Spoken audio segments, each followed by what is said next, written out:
Hello，大家好，我係 Alicia，加拿大政府註冊移民顧問，歡迎大家嚟到我哋每個禮拜嘅恒信移民資訊啦，帶俾大家咧最新嗰啲移民嘅信息嘅。咁個禮拜咧就同大家分享下咧，就係加拿大移民局咧就最近宣布咧，佢就將會暫停接收父母與祖父母擔保嘅計劃嘅。咁樣因為咧個原因咧就係累積咗65,500個嘅 application 啦，咁佢要清晒啲backlog 咧先可以再接受申請嘅，但係佢 promise 咧每一年咧都係會 process 15,000個，咁就照呢個咁嘅速度咧，咁我哋估計咧佢大概4年之後就會開返㗎啦。咁2026年啦，今年咁佢每年咧就15,000個啦。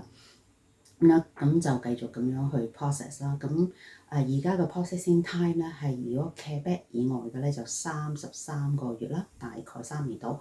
如果係Quebec 嘅，大概要6年嘅60個月嘅時間嘅。